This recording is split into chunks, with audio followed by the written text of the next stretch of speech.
Prayer to Srimad Bhagavatam. Sarva Sastradbi Piyusha, Sarva Vedaika Satphala, Sarva Siddhanta Ratnadya, Sarva Lokaika Drikprita, Sarva Bhagavada Prana, Srimad Bhagavada Prabho, Kali Dvandodita Aditya, Shri Krishna Parivartita, Paramananda Pataya, Prema Vakshaksharayate, Sarvada Sarva Sevyaya, Shri Krishnaya Namostume, Mateka Bando, Mat Sangin, Mat Guru, Man Mahadana, मन्निस्तारक मद्भाग्य मदानंद नमोस्तुते असाधु साधु ददायिन् अधिनोच्चताकरा अनामुञ्च कदाचिन् मां प्रेम्णा हृत्कण्ठयोस्फुरा. Translation.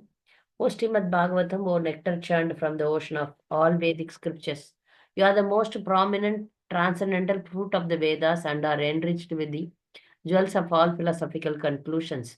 You grant spiritual vision to all people of the world and are very life breath of the Vaishnava devotees. O Lord, you are the sun which has arisen to dispel the darkness of Kali Yuga. Actually, you are Lord Krishna who has returned among us. O Srimad Bhagavatam, I offer my respectful obeisances unto you. By your recitation, one attains transcendental bliss, because your syllables shower down pure love of God. You are to be served by everyone always, for you are an incarnation of Lord Krishna. O Srimad Bhagavatam, O my only companion and teacher, O my great wealth and deliverer, O my good fortune and bliss, I offer my respectful obeisances unto you. O Srimad Bhagavatam, O bestower of saintliness to the unsaintly, O afflicter of the most fallen, please never leave me. Accompanied by pure love of Krishna, please manifest yourself in my heart and throat. नामश्रेष्ठं मनुमपि सच्चिपुत्रम् अत्र स्वरूपं रूपं तस्याग्रजम् उरुपुरीं माधुरीं गोष्ठवतीं राधाकुण्डं गिरिवरमहोराधिका माधवासं प्राप्तो यस्य प्रतीद्व श्रीगुरुं तं नतोऽस्मि भूतैर्महद्भिर् ये इमां पुरो विभो निर्माय चेतयतमूष पुरुषः भुङ्क्ते गुणान् षोडश षोडशात्मक सो अलङ्कृशिष्ट भगवान् वचांसि मे. May the Supreme Personality of Godhead, who enlivens the materially created bodies of the elements by lying down within the universe, and who in his Purusha incarnation causes the living being to be subjected to the 16 divisions of material modes, which are his generator, be pleased to decorate my statements.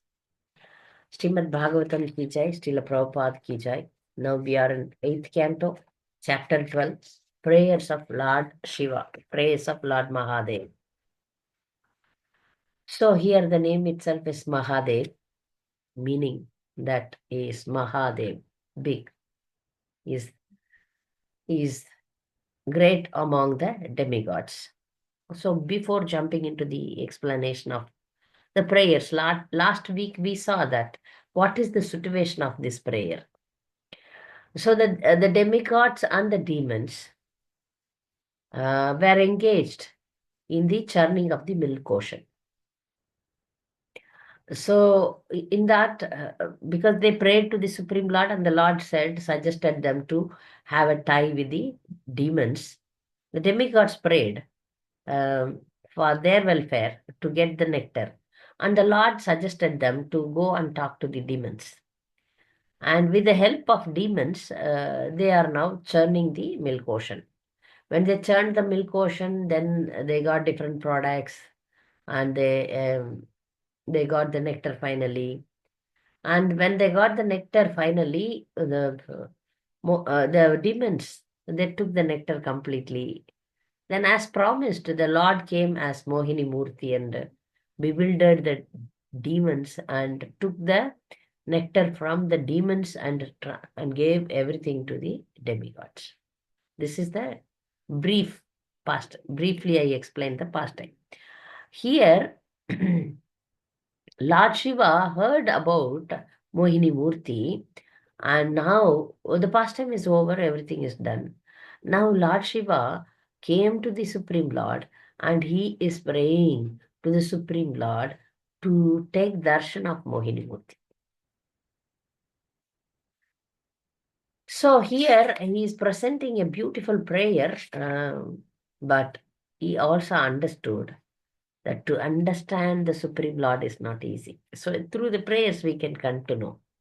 So he submit himself completely. So prayer should have surrendering mood. Prayer should have this mood that the person who is praying, they should keep themselves in a very humble mood. That is the reality also. And they understand the supremacy of the Supreme Lord. So here, Lord Mahadev, though understood, but still he couldn't understand. Like in this pastime, what happened? He's praying to see take the darshan of Mohini Murti when the Lord was asking, "My dear Shiva, are you sure you want to see me?" So in the verse itself, I went through the verse again. In the verse, the Lord have a sarcastic smile. Are you still wants to see me? Lord Shiva was very confident that because the demigods were not bewildered by Mohini Murti. If you see a point, in this pastime, the demons were bewildered, though Mohini was extremely attractive. Because the demigods had the mood to get something else. So the demigods didn't get attracted, and they were like, they understood that the Lord is going to help us. So so the Lord has taken the form of Mohini Murti. So they uh, the demigods were not bewildered in these past times. So many times demigods are bewildered. It's not that demigods are not in a position to get bewildered. Demigods also many times we saw many past times like Lord Brahma, he was bewildered.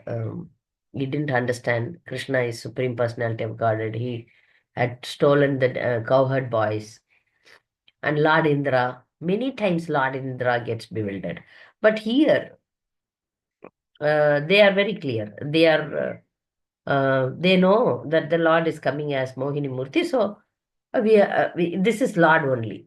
But here, Lord Shiva's condition is that he wanted to see it. So Lord Krishna is asking, are you sure you want to see the form? Mahadev is very confident. He is husband of Maya, right? And now, when a challenge comes, so Lord wants to test Lord Shiva. Now, he didn't test the demigod's lusty desires. This is the testing of a devotee. That much we have to understand. So, if we challenge the Supreme Lord, whoever it may be, they are going surely to be bewildered. So, such thing happened with Lord Shiva. In front of Mother Parvati, he got Supreme Lord asked Lord Shiva that, are you sure you want to see me? Yes. Okay. Immediately the Lord disappeared. Lord disappeared, and there appeared a beautiful forest. And Parvati is present, and many followers of Lord Shiva were present. And Lord Shiva saw a very beautiful lady, young lady, attractively dressed, and she was playing at the ball. So he forgot, Lord Shiva forgot himself and forgot his wife's presence also. And he chased behind Mohini Murti. And when he was chasing through, Mohini Murti also was going through all the rishis and munis where they were all meditating on the Supreme Lord. So he went through all those things. And Lord Shiva wanted to catch her, but he leaves his semen, and his semen became gold and silver in the material world. Finally, he catch hold of Mohini Murti, and when he again approached her, then he realized that this is the Supreme Lord, and I got bewildered. So then Lord appears before him and then says, "Okay, you are Mahadev, and you are not so much into this. You are saved. I tested you like that. So here Mahadev, Lord Shiva understands that nobody can understand the Supreme Lord. Every page of Bhagavatam, every prayer of devotees, pure devotee explains that we cannot understand Krishna. So here Lord Shiva is presenting a very exalted prayer. So verse 9, we have completed up to 8 last week, 4 to 8. Now we are in verse 9. Srimad Bhagavatam, 8th canto, 12th chapter, 9th verse. Those who are known as the impersonalist Vedantist regard you as the impersonal Brahman. Others known as Mimamsaka philosophers regard you as a religion. The Sankhya philosophers regard you as the transcendental person who is beyond Prakriti and Purusha and who is the controller of even the demigods. The followers of the codes of devotional service known as the Pancharatras regard you as being endued with 9 different potencies. And the Padanjala philosophers, the followers of Padanjali Muni, regard you as the supreme independent personality of Godhead who has no equivalent or superior. So now Lord Shiva is presenting different kind of philosophers and how they approach, how they understand Krishna. That much we can understand. This Mimamsa philosophy, Sankhya philosophy, impersonal Brahman, all these things are very much tough to understand. So this much, like, I understand this, not so deeply into all these concepts. Ours is Achintya Beda Beda Tattvam given by Chaitanya Mahaprabhu, and it is very clear. But whereas if you go and study all these philosophies, maybe we get more confused. That's why I just understand that much which is required. So here, impersonalist Vedantist. They regard the Supreme Lord as impersonal Brahman. Even to attain impersonal Brahman, I heard a lecture. So in that, they say that you need to have some amount of devotion to Krishna. Otherwise, even attaining impersonal Brahman is not possible. They are Mayavadis, impersonalist, but even though they need to have a certain amount of bhakti, otherwise, even impersonal Brahman is impossible. What happens when the pseudo, not my real Mayavadis, the bogus Mayavadis, they also have Mayavadis are there, but they are authentic if they are followers of Sankaracharya. But other bewildered and some the speculative Mayavadis, what happens to them? Maybe hell is for them. Okay, so now I'm not going to explain so deeply into all this Mimamsa and other things. Sankhya philosophy, there is a different, means two Sankhya philosophies. One is Mayavadi Sankhya, one is Sankhya philosophy given by Lord's incarnation, Lord Kapiladev, that is there in Bhagavatam. So this Sankhya philosophers think that he is beyond Prakriti, Prakriti's nature, and Purusha. Purusha, there are two Purusha, Supreme Lord and the Jivas also, Purusha, Mahapurusha. So he is beyond Prakriti and Purusha, and he is the controller of the demigods. So like that, the Pancharatras, they say, those who follow the Pancharatrika Vidhi, they consider him as having different potency, mainly the 9 potencies. I don't know the 9 potencies. Patanjali Yoga Sutra, Patanjala philosophers think him as the independent personality of Godhead, who has no equal and superior. Okay, even these yogis, generally yogis, they consider the Lord as the Antaryami Paramatma. Some, if they are devotees, they consider Antaryami Paramatma as Supreme Personality of Godhead, Krishna, Vishnu, or if they are if they are not devotees, if they are only yogis, they consider this also as in an impersonal form. Yeah, some Sakti is there within, super soul. That's all they consider. So in that level, they don't attain anything. They are here only. So different complications are there, different complicated theories are there. So he is presenting that. Who understands the Supreme Lord, how they understand, okay? Which cult, like, impersonalist, Vedantist, Mimamshakas, or Patanjali Yoga Sutras. So different kind of philosophers, how they understand the Supreme Lord. Now he comes to another important verse here, this 10th verse. Oh my Lord, I means Mahadev, whom I am considered to be the best of the demigods. I am the Mahadev, best of the demigods. And Lord Brahma, the great rishis, headed by Marichi, are born of mode of goodness. Nonetheless, we are bewildered by your illusory energy and cannot understand what this creation is. Aside from us, what is to be said of others, like the demons and the human beings, who are in the base modes of material nature, Raju and Tamoguna? How will they know you? This is a lesson for us. How we can know Krishna? No way, we cannot know him. So Prabhupada gave a big purport here, so which is worth reading deeply. So the demigods are in the mode of goodness. Okay, to reach Krishna, we have to cross the mode of goodness also. With mode of goodness, it is not possible to understand Krishna. We have to go into Suddha Sattva, pure goodness. So that's why the mode of goodness is highest in this material world. So the demigods are in the mode of goodness. Our Lord Shiva is saying that I am known as Mahadeva, means chief or great of the demigods.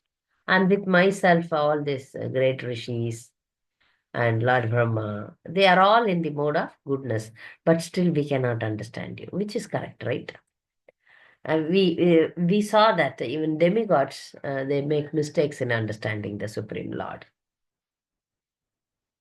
So how to understand the Supreme Lord? Prabhupada is giving a big explanation here. So the others who say, the Prabhupada, first he is saying that how we cannot understand, how the ordinary people, they cannot understand, how the other human beings are demons, other category of jivas. So they cannot understand because they are in the mode of ignorance and passion and ignorance. These two modes, it's impossible to understand the Supreme Lord. Prabhupada is even very clearly telling us that if somebody is breaking the four regulative principles, meat eating, illicit sex, gambling, and intoxication, no way they can understand the Supreme Lord. They cannot even come to the conclusion that Krishna is Supreme Personality of God. Krishna is Supreme Personality of Godhead is the first and the last point. Even to begin the bhakti, you need to understand this theoretically, and at the end of your understanding, you completely understand. This is the beginning, and this is the ultimate point. So they cannot come. Those who don't follow the regulative principles. But in the world, we see that there are many spiritual persons, so-called spiritual persons. They do all the mistakes. They're saying it's okay to have non-veg meat eating. It's okay to be not so strict about family life. So they are not bothered about this following the second principle, no illicit sex. And they are okay with coffee, tea, and other things and other food habits. So all these things are given because if you are with that, it's impossible because these are all in the mode of passion and ignorance. These things will not elevate you to the spiritual life, spiritual platform. So it's not possible for the people in mode of passion and ignorance. What to speak of goodness? See, goodness people cannot. Then what to speak of passion and ignorance? So he is clearly saying that it is not possible for the human beings and demons to understand you. So now Prabhupada is quoting one very famous verse. Shruti Smriti Puranadi Panchratra Vidim Vina Aikantiki Harer Bhakti Utpataya Eva Kalpate.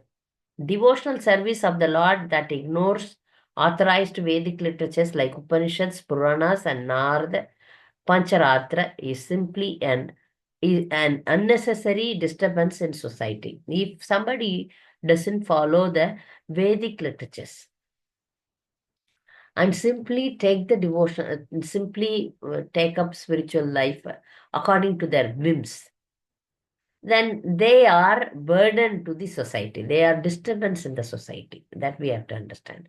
There are so many bogus spiritualists, and they take points, good points. If you go and see that they have lots of followers, and they speak very nicely also. If you see them, they speak nicely, they guide people, they have followers, lots of followers. But it is this Bhakti Rasamrita Sindhu Rupa Goswami is saying it is a disturbance in the society, because those people who are following, they achieve nothing. They think they are spiritual. They are very spiritual. But it's only material life only. What they will attain is only material, and they don't know that. They think that they are very spiritual. You can see that nowadays it's too much in YouTube. They speak so many things they speak. They speak all these things as spiritual thing. So Bhagavatam clearly tells us that, if someone, if they don't accept Krishna as Supreme Personality of God, whatever they do in this world, it's all waste. If you don't add Krishna in your life, in your spiritual life, if the spiritual life is not centered around Krishna, then it is all useless. It is all useless. So again, Prabhupada is quoting, it's not easy to understand. It is not easy to come to this conclusion. Bahunam janmanamante jnano amma prapadyate vasudevam sarvam viti samahatma sudurlabha. To come to this conclusion, one has to take Bahunam janmanamante. Not easy. It's not easy. So imagine the mercy we have all got.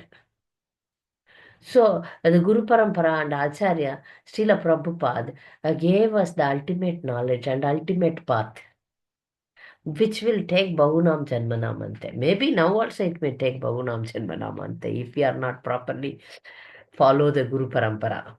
It may take Bahunam Janmanam.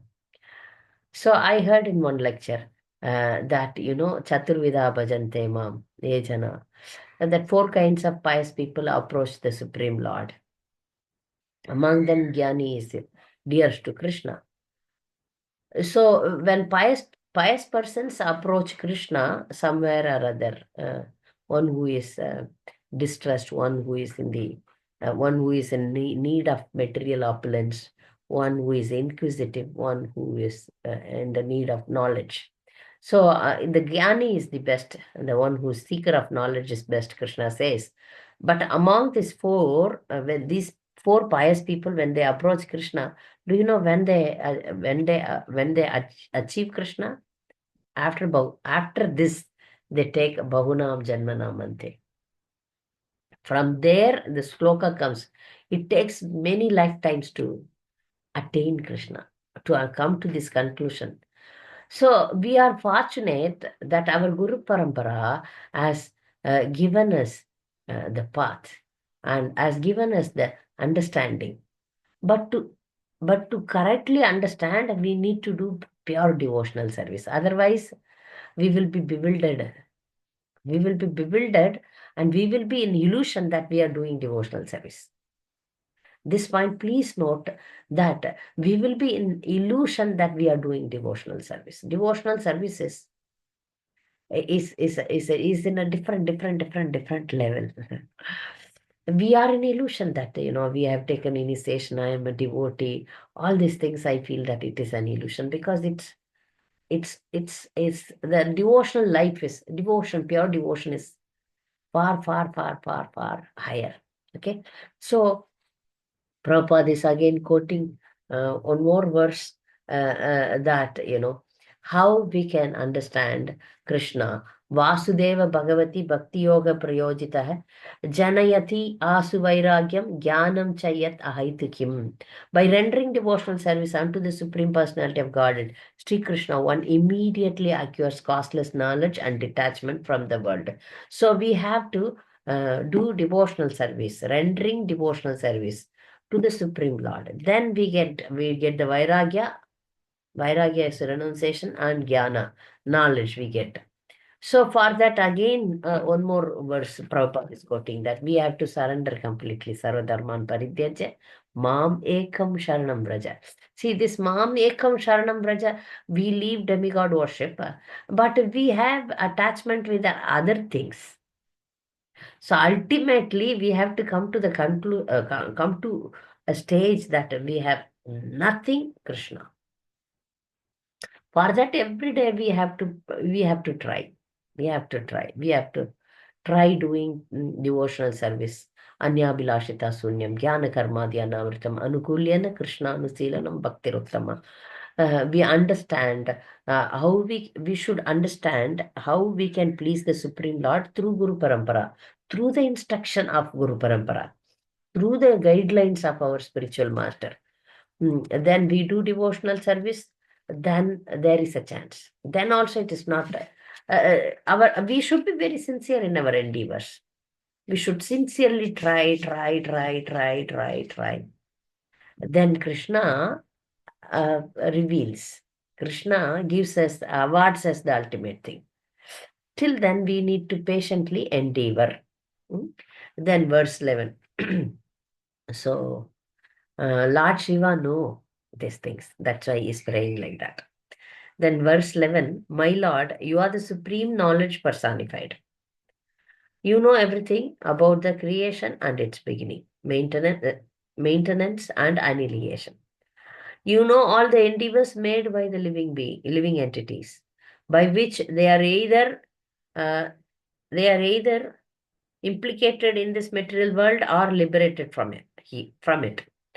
As the air enters the vast sky and also enters the bodies of all moving and non-moving entities, you are present everywhere. Therefore, you are the knower of all. So now, when we speak about, when Lord Shiva is speaking about the knowledge of the Supreme Lord, is supreme knowledge personified. You know everything. You know everything because he is the one who created everything. He is the one who is maintaining everything. He is the one who is annihilating everything. So he says, you know everything. Okay. You know the endeavors. See, he knows us also. Though he is situated there, he can see everything. He can hear everything. He knows everything. He is the ultimate witness. So now Prabhupada is quoting two verses from Brahma Samhita. Eko api asau rachayitam jagadanda kotim yashakturasti jagadanda chaya yatantaha andantarasto paramano chayantarastam govindamadi purusham tamaham bhajami andantarasto paramano chayantarastam. In this world, you have anda means the universe, big universe. He's he's everywhere. He's spread everywhere. And Parama Anu, small atom also. Not that he is there in big level and not in small level. Is there everywhere. So like air, if you see the air, it is everywhere. You cannot say that there is no air here. It can go through anything and fill. So he is comparing the Supreme Lords as air. So air is there, spread everywhere, so you are there. So now he also quotes another verse, Ananda Chinmaya Rasa Pratibha Vidabhis Chabir Eva Nija Rupatya Kalabi Goloka Eva Nivashati Akilatma Bhuto Govinda Madi Purusham Tamaham Bhajami. The Lord resides in his own abode, Goloka with Radharani. And he is there personally, but he can witness everything here also. He can be here also. He is there.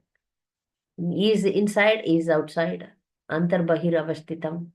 Ito Narsimho, Parato Narsimho, Bahir Narsimho, Hridaya Narsimho. He is there everywhere in every atom. So he is there in the Vaikuntha, he is there in the Goloka, and he is here also. So he is always present in the abode, Goloka, but simultaneously he is present everywhere. Nothing is unknown to him. So when we go in front of the Supreme Lord, when we pray to the Supreme Lord, we should understand that we are standing in front of a mirror. Mirror just reflects us. So we should understand that he knows everything. So every prayer, the demigods, even Lord Shiva is saying, you know everything. You know everything. That's why I came here. But still, it is the duty, it is the feeling of the devotee that he is presenting himself, his wish to the Supreme Lord. Now, Lord Shiva came here to the Supreme Lord with one purpose. If you see Lord Shiva, that he is the supremely renounced person. The whole world is his property only, but still he doesn't have a house to live. He lives in graveyard. Without understanding his higher position, Lord Daksha also committed a big offense, which we saw in Daksha prayers, Daksha's life, and also in Sati's life. He couldn't understand Lord Shiva. Lord Shiva's position is also very highest position. But, but still, when he comes before the Supreme Lord, he is inferior to the Supreme Lord. That we have to understand. He is below. He is one step below the Supreme Lord. So he also has, though he is very renounced, uh, he can be bewildered by the Supreme Lord. So that's what is going to happen now. So he wants to take darshan of Mohini Murti. Mohini means attraction, attracting. So the name itself is attracting. Krishna is Madana Mohana, means he can even bewilder the Madan, Cupid. But Cupid couldn't do anything with Lord Shiva. But Krishna can do. Mohini can do. Mohini can attract Lord Shiva. So now he is coming to the conclusion. Oh Lord, I have some application to you. My Lord, I have seen all kinds of incarnations. I have taken darshan. You have exhibited by your transcendental qualities, and now that you have appeared as a beautiful young woman, I wish to see that form of your lordships. So, we also devotees, we want to take darshan of different forms of the Supreme Lord, Varahadev, Narsimhadev, Lord Ramachandra, Balaji. But in our Sampradaya, for us, is Krishna's form, Chaitanya Mahaprabhu Krishna, they are very important to us. So we need not go for incarnations, but still we worship them on their appearance day. Paragadvadasi we do, and Vamana appearance day also we celebrate. But still, ultimately for us, Krishna, Chaitanya Mahaprabhu and Krishna,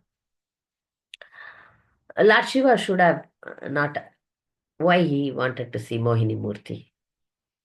It's not advised for all of us also not to take darshan of Mohini Murti. There is only one temple in India for Mohini Murti. Only one temple in South India. Sometimes the Lord is decorated as Mohini and he comes in procession. That's I heard, but I don't know. I'm not sure. So he comes in procession, very nicely decorated. So it is advised that we should not test the Supreme Lord and we should not desire to see bewildering form of the Supreme Lord, then definitely our fall down is guaranteed. Because it's very sure that we will fail the test.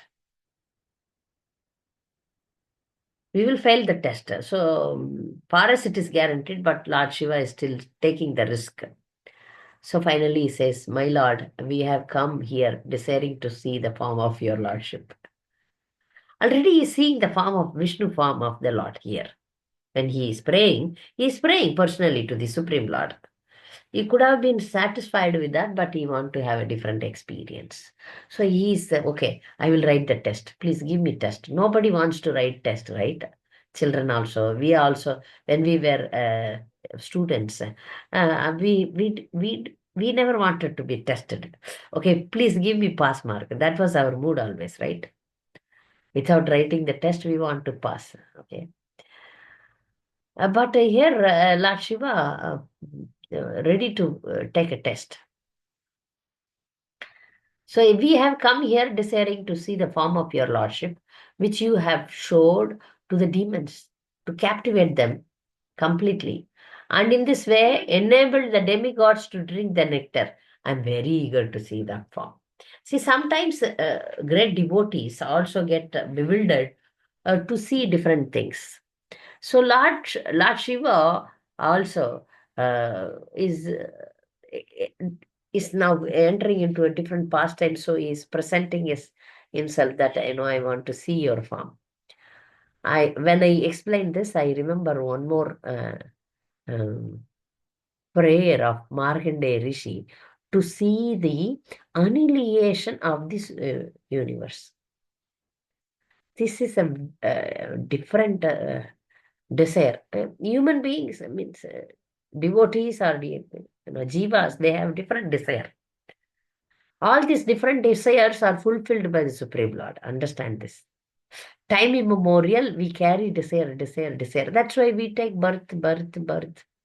Punarapi jananam, punarapi maranam, because different desires are there within the mind of the jiva. See, because now jiva is with the two body. One is subtle and one is gross. Gross body goes when they die, but the subtle body keeps going until and the jiva gets liberated from the material world. So the mind is the storehouse of desires. So different kinds of desires are still there within our heart. When we come to pure devotion, then all these desires will get burnt. All these sins or desires will be burnt to ashes. Until then, we carry. So Markandeya Rishi is not a pure devotee. He was a devotee of Lord Shiva also and Lord Vishnu also. So he had a desire that he is one of the Chiranjeevis, and he had a desire to see the annihilation. Again, and the Lord asked him, are you sure you want to see annihilation? You see how annihilation will be. Everything is devastated by water. Everybody is dying, all the um, full devastation. Everything is going in water, and he is floating. He is not dying, but he is seeing, because he cannot die. He wants to see. Then he understood why I had this desire. Oh, Krishna. What is this desire? To see the annihilation. Hmm? So similarly, such experience Lord Shiva also got. Why I desired to see Mohini Murti? I got so much bewildered. We also have some desires within our heart to have different desires. Sometimes, the desire is unremovable. Now I see that same kind of desire comes to devotees also to attend Kumbh Mela. Because, it is promoted 144 years, once in 144 years. But, one devotee today, she came and said, I'm going, you come, take permission from your husband, come. So much bewildered. Then I know Harinam is highest of everything. And I am living in the ultimate abode. then why such desire comes? It's promotion. Yeah, of course, Kumbh Mela gives you a lot of pious credit. Punya, punya. I am living here with where Lord Nityananda gave us free Krishna Prem. What is more important? Hmm? So we get distracted, we get bewildered. Oh, maybe this is very good. We should see Kumbh Mela, or we should go here and there. We should attend this. Such desire comes to devotees also. But the experience will be terrific if we go to Kumbh Mela, maybe on the Mohini Amavasya day. Some crores of people, 25 kilometers you walk and go and see all these things. So, my dear devotees, so different desires in this material world bewilders us. We should be very careful. So for that, we have a safe boat. Safe boat is our Prabhupada. He is instructed us. Bhakti is very simple. Do simple and sincerely do devotional service purely and get this lifetime itself you can get success. Simply following what Srila Prabhupada and our spiritual master said. It's very simple. Bhakti is very simple. No need to be so complicated. So we follow Srila Prabhupada and our spiritual master and try to achieve success within this lifetime. Hare Krishna. So if you have any doubts and comments, please ask.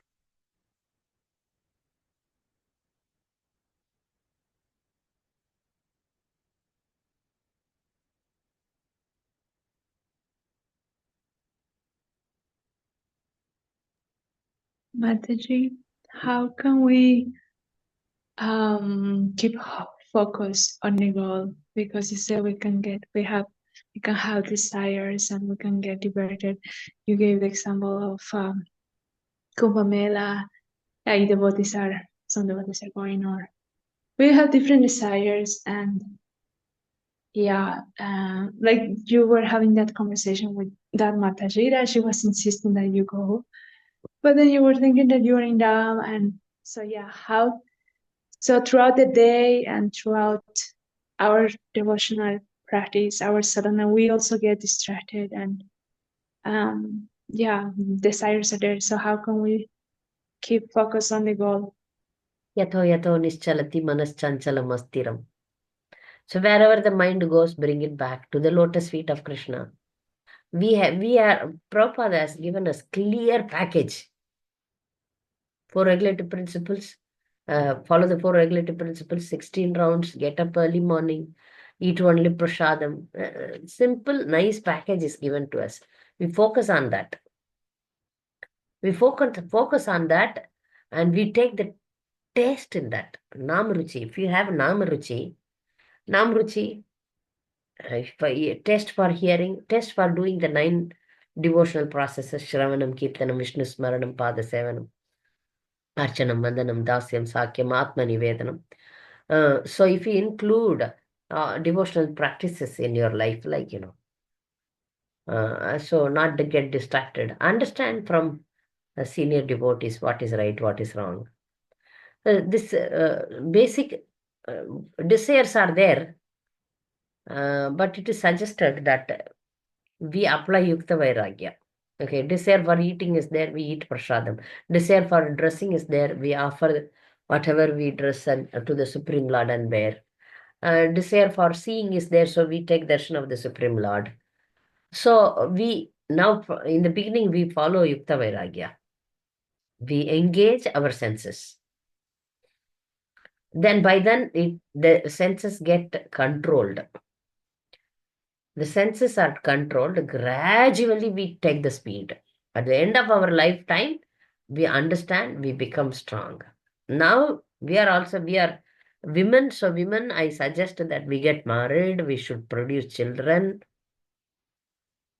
Gradually, when the children grow, we also grow in devotional life.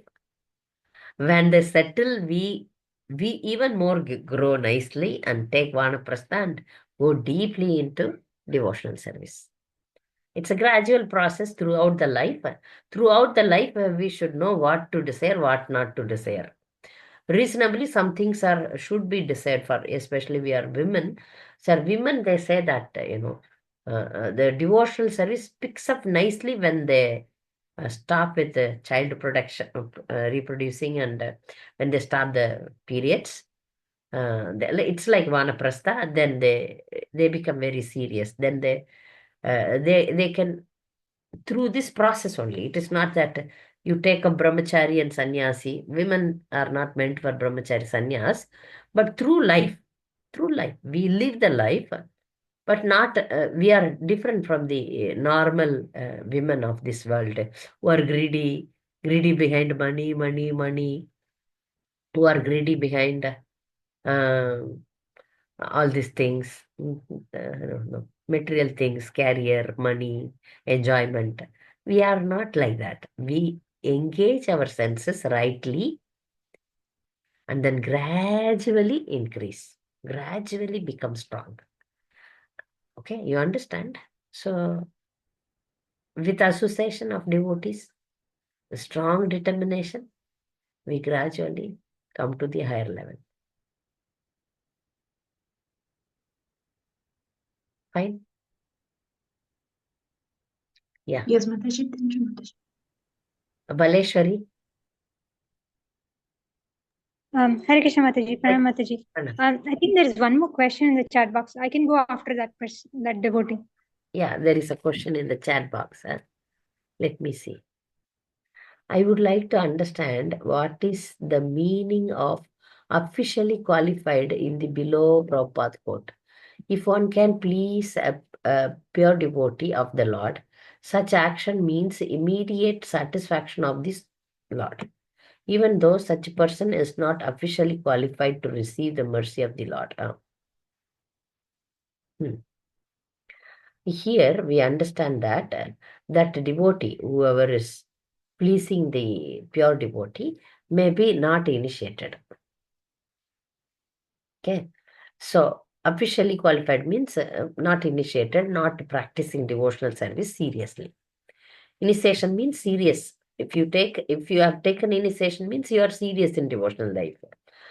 And also, even some people, they don't, they didn't take initiation, but they are strongly following the spiritual life. So here, my understanding is officially qualified means not a serious devotee. Okay. So now, Baleshwari, you can. Yeah. Hare Krishna Mataji. So the question I had was like, when we are associating with relatives who are non-devotees, if we are not in a position to preach Krishna consciousness to them or help them connect to an ISKCON temple, then like, is it good to spend some time with them, or is it like it's not favorable for our Krishna consciousness, like the ideas that they put in, or they're giving food that is not prasadam, or we have to compromise on some rules because we just want to please the relatives. Oh, they are very close family members, or they're we also need relatives. We are not pure devotees. We are not completely dependent on the Lord. So saying that we are not completely dependent on the Lord, should we continue to develop and maintain relationships with our relatives, or should we try to become a pure devotee and just try to increase our devotional activities? See, when we remain strong, in devotion, my experience, I can relate. If you are very strong devotee, the relatives, they themselves will keep you in a corner. They may be very close relatives. Very close relatives means who are they? Mother-in-law, father-in-law, sister-in-law, brother-in-law. This is family, right? And your brother, sisters, your mother, father. These two family. Correct. Yes, Mataji. No. So my experience is, I become too much, they take my association that much they want. Okay. Say in my side, I dominate. If you don't feed us prasadam, if you don't, here you have some rights in your parents' house. My parents are devotees, so the brothers had to go with majority is devotee. So this side I'm not talking. Okay, that side I tried to make them devotee because I am the first daughter-in-law. I preached mildly, like not heavily. This is here, my position is humble. I need to be humble with my in-laws side. I tried, now I have no mother-in-law, father-in-law, but my brother-in-law and sister-in-law, they keep me to that level. They call me for important occasions, and they want me only for short time. They themselves came to this conclusion. These people, if they come, it's a big headache for us. Oh. I normally tell all my friends or whoever invite me to their functions that please excuse me for eating. I will come, I will be there, I will bless you or give you my love, whatever it is, but don't ask me to eat. This I can go. What I do, I stay in devotee's house if it is a different city. Or I normally in South India, I have relatives or devotees also, relatives also, close relations also. If it is in Chennai, I go there. My brother is there. I can eat prasadam there. Okay, and then I go to the function without eating. That much is okay. In one function, in a wedding, I called some devotees to give me prasadam in the wedding hall. I was there in the wedding and then had prasadam in the room. Okay. They understood. They understood that because my husband is also a devotee. If my husband is not a devotee, then it's a big challenge.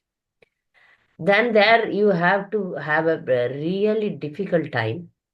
I know that many Mataji's husbands are not devotees. There you have to manage with fruits and salads. Or carry paratha dabba with you. If you are some devotees, they can take one apple, one banana, and they survive. With milk, they survive. It depends on how your appetite is. If the husband is not a devotee, then you have to manage. In South India, you have dahi rice. You take dahi rice and manage. So here you go to your relative's house. That much they need you because they don't need you because you are always chanting, always reading, always towards bhakti, bhakti, bhakti also. In due course, you are a young girl, no? In due course of time, they don't like you. This is my experience. If they still like you, to important occasions, you compromise a little bit with this dahi rice and, you tell them, that I am initiated. So I promised my Krishna and Guru that I have this diet restriction. Not only me, my husband, my mother-in-law, and my father-in-law, all of you are devotees. So you please arrange prasadam. Nowadays, in all major cities, you can order prasadam, especially in Chennai, Bangalore, Kolkata, Govindas are there, or devotees are there. You can order prasadam. If that is not possible, at least the relatives should have the etiquette that they cook purely without onion and garlic. You go and offer and eat. If they are this much understanding, then it's worth spending time with them. If they don't have this understanding, it's a question mark. You discuss with your devotee husband and get it solved. Yes, Mataji. Yes, Mataji. Yeah, I hope Mataji, that your husband that helps. will support you in these areas. Or you go, many times what I do, I go, I cook, I offer and eat. Because at least I make sure that my consciousness enter there. I understand. So for a woman, it's not necessary that she should maintain relationships with her mother's relatives or father's No, relatives, right? not at all. There, I'm little bit. They didn't. Nowadays, you see my father's mother's relatives, my cousins, both sides. They are little bit angry on me. You were not like this in the childhood. You forgotten how you were taking non-veg with us. Now, what your natak you are doing? Drama you are making. All criticism I'm getting. I love them. I want them to come to Krishna consciousness. I told, yes, I was doing those mistakes. But now I understood it is very bad. Now I also want to tell you, you also don't do that. They will not do, and they like that. They are a bit upset with me because I was a loving person. Now also I am a very loving person, because these rules, they saw that, she's not come. Then I say, you give me bananas, you give me apples, or you give me some fruits. Why don't you eat with us? Like that. Their demand is like that. I don't bother because my important relation is my husband and my in-laws and these people, not them. So once in a while I go say hi, bye, give them gifts. Some people I give them expensive gifts so that they remain satisfied and then they leave me. If they are strict vegetarian, I consider. So for a woman after marriage, most important relative is her husband, mother-in-law, Our husbands, father-in-law, sister-in-law, and husband. husbands, yeah, because others, it doesn't matter. She can leave and come. There is no much obligations there. You know that this is a rule in even the close relative, like, if the mother, father dies, women's mother, father die, she has that, what do you say, Titu, only for 3 days, Oh. Only for 3 days you have that contamination. So that means you don't belong to that house, but emotionally you are bound. Correct. So you follow. I'm not saying you don't follow. You follow emotionally, you have some attachment. But technically it is 3 days. After 3 days, you can do everything. Okay. Okay. So, Okay, Mataji. Thank you, Mataji. That helps. there is one more question came up. Somebody, any other question? Hare Krishna Mataji. Yes, that. Not a question. I wanted to share my experience too. 2 days back, we went to wedding. So there, I know we might not get anything. So I cooked and I took I took also some pickles, and also I made some biryani at home. And I took that and I gave it to everybody also. Yeah. And for one day we sustained that. And the next day we managed with whatever there is no onion garlic. We said Sri Vishnu and then it. Because I couldn't find any devotees. Other cities, wherever we went, I could able to find some devotees help and get the prasadam. But in Hindupur, there were no devotees. So managed like that. See, we have this, if we are, this dahi rice and... yeah, curd rice only. Yeah, We sustained with curd rice only, Mataji. yeah, curd rice. Okay.